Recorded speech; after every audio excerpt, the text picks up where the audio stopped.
তাদের প্রেম কি টিকবে? পরিবারের বাধা বড় হয়ে দাঁড়াল।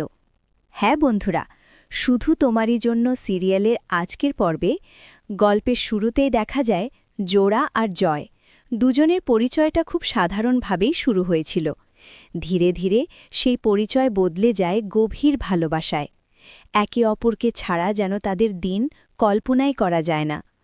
কিন্তু ভালোবাসার এই পথটা কখনোই এত সহজ ছিল না। সমস্যার শুরু তখনই যখন জোড়ার পরিবার তাদের সম্পর্কের কথা জানতে পারে। প্রথমে অবাক, তারপর ধীরে ধীরে আপত্তি।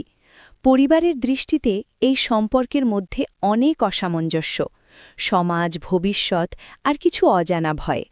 জোড়ার মা বাবা মনে করেন তাদের মেয়ের জন্য এর চেয়ে ভালো কিছু অপেক্ষা করছে। অন্যদিকে জয় চেষ্টা করছে সব কিছু ঠিকভাবে সামলাতে। সে চায় সম্মান রেখে ধৈর্য ধরে জোড়ার পরিবারকে বোঝাতে। জোড়াও মাঝখানে পড়ে গেছে, একদিকে তার ভালোবাসা, অন্যদিকে তার পরিবার। প্রতিদিনই তার মনে প্রশ্ন জাগে, কোনটা বেছে নেবে। সময় কেটে যাচ্ছে, কিন্তু পরিস্থিতি খুব একটা বদলাচ্ছে না। কখনো মনে হয় সব ঠিক হয়ে যাবে, আবার কখনো মনে হয় সব ভেঙে পড়বে। তবুও তারা দুজনেই হাল ছাড়তে রাজি নয়। তারা বিশ্বাস করে সত্যিকারের ভালোবাসা একদিন না একদিন নিজের জায়গা করে নেবে।